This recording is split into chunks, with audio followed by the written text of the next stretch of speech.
Selamat datang pada media pembelajaran biologi kelas 11 MIPA semester 1 SMA Negeri 1 Pekalongan. Pada media pembelajaran ini akan dibahas materi tentang sistem peredaran getah bening atau limfe. Selamat belajar. Tujuan dari media pembelajaran ini adalah bahwa setelah mempelajari materi ini, peserta didik diharapkan dapat menjelaskan: 1. Pengertian peredaran getah bening atau sistem limfatik. 2. Fungsi sistem limfatik. 3. Organ-organ limfatik. Dan 4. Gangguan sistem limfatik. Seiring dengan tujuan pembelajaran, maka materi yang akan dipelajari pada media ini adalah: 1. Pengertian peredaran getah bening atau sistem limfatik. 2. Fungsi sistem limfatik. 3. Organ-organ limfatik. Dan 4. Gangguan sistem limfatik. Sistem peredaran limfe. Sistem limfatik atau sistem peredaran getah bening adalah suatu sistem sirkulasi sekunder yang berfungsi mengalirkan limfe atau getah bening di dalam tubuh. Sistem limfatik merupakan sekumpulan jaringan dan organ yang bekerja untuk mengalirkan limfe atau getah bening di dalam tubuh. Limfe melakukan sirkulasi ke seluruh tubuh, mirip dengan cara kerja darah.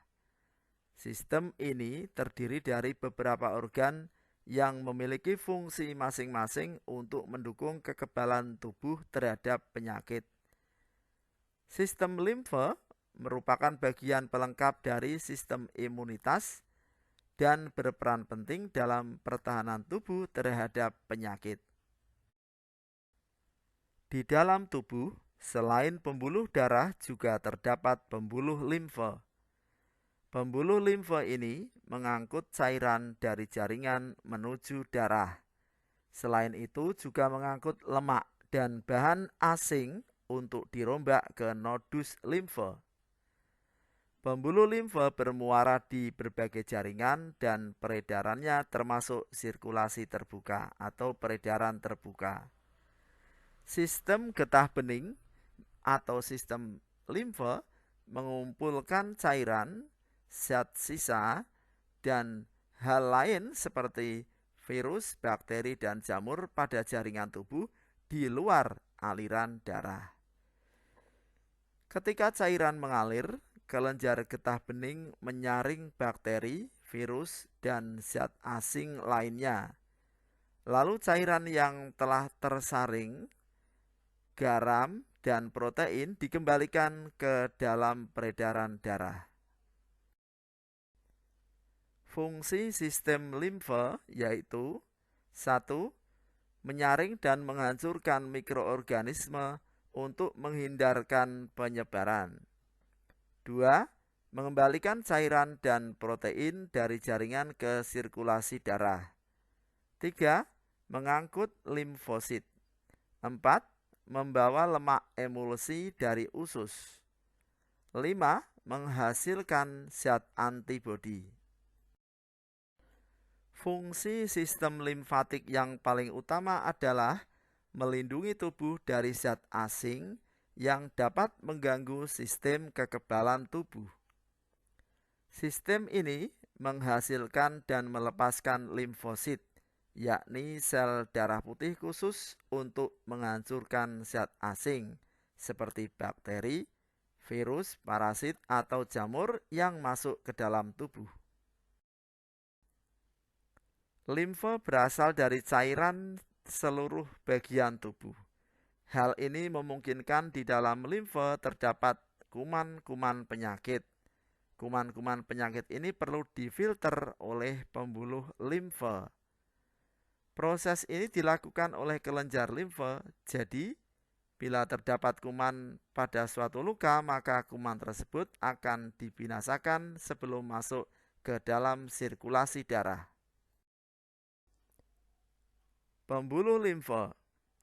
Di dalam tubuh terdapat dua pembuluh limfe berukuran besar, yaitu satu ductus lymphaticus dexter atau pembuluh limfe kanan, dua ductus thoraxicus atau pembuluh limfe dada.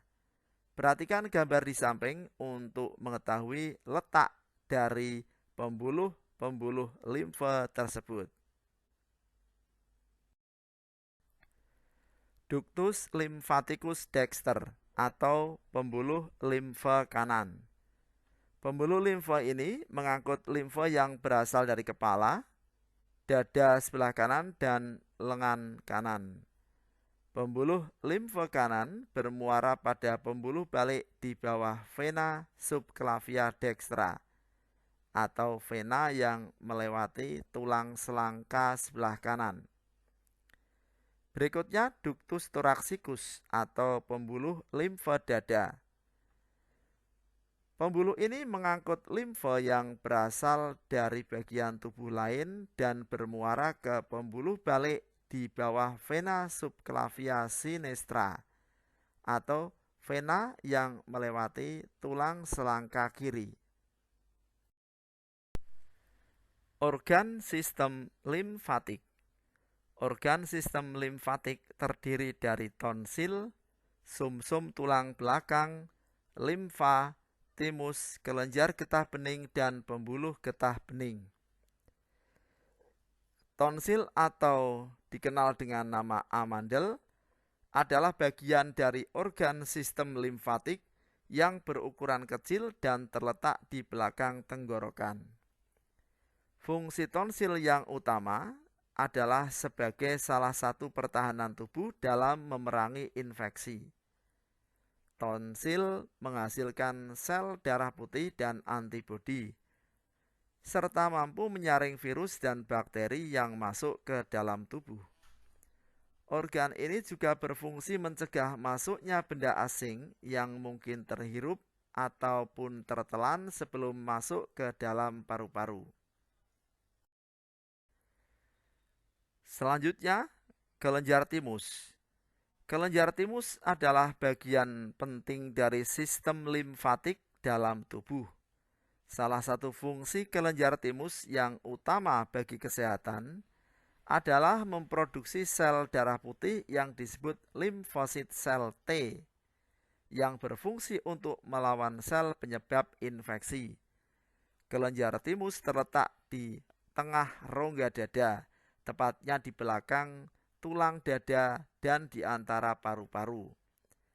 Limpa adalah organ sistem limfatik paling besar yang terletak di sisi kiri bawah tulang rusuk dan di atas perut kita. Limpa bekerja dengan menyaring dan menyimpan darah serta menghasilkan sel darah putih untuk melawan berbagai infeksi penyakit. Kelenjar getah bening adalah struktur jaringan kecil yang bentuknya menyerupai kacang. Ada ratusan kelenjar getah bening pada tubuh manusia. Kelenjar getah bening dapat ditemukan sendiri atau dalam kumpulan yang banyak terdapat pada leher, paha bagian dalam, ketiak, di sekitar usus, dan di antara paru-paru. Kelenjar ini memiliki sel-sel darah putih yang merupakan sel imun yang dapat membantu tubuh melawan infeksi. Pembuluh limfatik adalah jaringan pembuluh mikro yang terletak di seluruh tubuh. Fungsi pembuluh limfatik adalah membawa cairan limfe atau cairan getah bening. Selanjutnya, sumsum tulang belakang juga merupakan bagian dari organ sistem limfatik yang berfungsi memproduksi sel darah putih, sel darah merah, dan platelet. Selanjutnya adalah gangguan sistem limfatik. Gangguan yang pertama adalah limfadenitis, yaitu peradangan yang terjadi pada kelenjar getah bening di dalam tubuh. Akibatnya, muncul nanah di dalam kelenjar getah bening sehingga menyebabkan abses.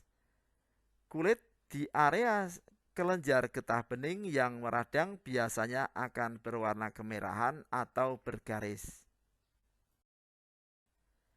Limfodema yaitu pembengkakan yang biasa terjadi pada lengan atau kaki akibat adanya penumpukan cairan yang disebabkan oleh gangguan pada sistem limfatik atau sistem kelenjar getah bening. Limfoma adalah kanker kelenjar getah bening yang berubah, berkembang, dan menyebar secara tidak terkendali. Adanya sel-sel tumor ganas dapat menghalangi saluran limfatik ke kelenjar getah bening sehingga mengganggu aliran cairan getah bening. Demikianlah media pembelajaran ini. Semoga media pembelajaran yang sederhana ini dapat membantu peserta didik untuk memahami materi sistem peredaran getah bening atau limfe. Sampai ketemu lagi pada media pembelajaran berikutnya. Selamat belajar.